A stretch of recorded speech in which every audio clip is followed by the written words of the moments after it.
Ilmi dari Prodi Farmasi semester 4 Universitas Nahdlatul Ulama Senanggiri. Oh ya, video kali ini saya buat untuk memenuhi mata kuliah Pendidikan Anti Korupsi yang dosen pengampunya adalah Pak Sari Ramadan MPDI. Saya ingin menjelaskan sedikit tentang dampak masif korupsi terhadap politik dan demokrasi. Apa aja sih dampaknya? Penasaran kan? Simak baik-baik.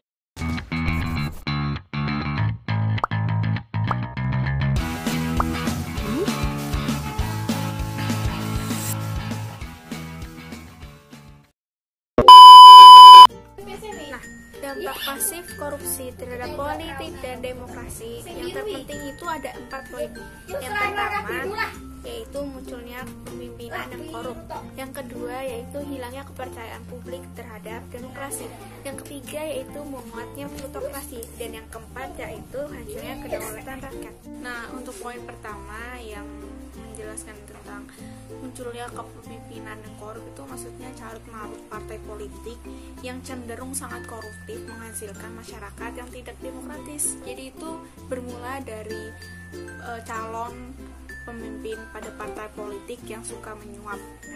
Konstituennya didapatkan dan berjalan karena adanya suap yang diberikan oleh pemerintah atau calon pemimpin partai, bukan karena simpati dan kepemimpinannya.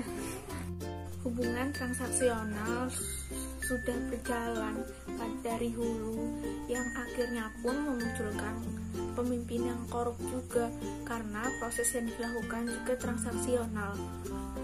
Masyarakat juga seolah-olah digiring untuk memilih pemimpin yang korup karena diberikan mimpi serta janji-janji yang mensejahterakan yang menjadi dambaan rakyat sekaligus menerima suap dari calon pemimpin tersebut.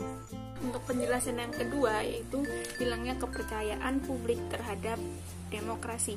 Hal ini dikarenakan terjadinya tindak korupsi besar-besaran yang dilakukan oleh petinggi pemerintah atau legislatif dan petinggi partai politik. Kondisi ini mengakibatkan berkurangnya bahkan hilangnya kepercayaan publik terhadap pemerintah yang sedang berjalan. Masyarakat akan semakin apatis dengan apa yang dilakukan dan diputuskan oleh pemerintah. Apatisme ini terjadi seakan-akan rakyat dan pemerintah berjalan dengan sendiri-sendiri. Hal ini harus benar-benar diatasi dengan pemerintah yang baik, jujur, bersih, dan adil. Untuk penjelasan yang ketiga yaitu menguatnya plutokrasi. Nah, korupsi yang sudah mengendera pemerintahan pada akhirnya akan menghasilkan konsekuensi menguatnya plutokrasi.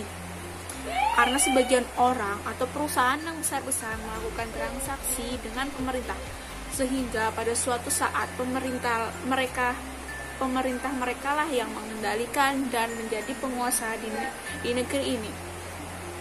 Perusahaan-perusahaan besar ternyata juga ada hubungannya dengan partai-partai yang ada di kancah perpolitikan negeri ini. Bahkan beberapa pengusaha besar menjadi ketua di sebuah partai politik. Nah, untuk penjelasan yang terakhir yaitu hancurnya kedaulatan rakyat.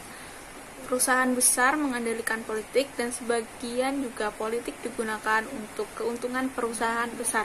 Bila kita melihat sisi lain politik, seharusnya kedaulatan ada di tangan rakyat, bukan di tangan para petinggi politik ya. Tapi bukanlah sudah jelas bahwa para politik dengan kendaraan perusahaan besar sajalah yang di atas kertas yang akan memenangkan pertarungan tersebut.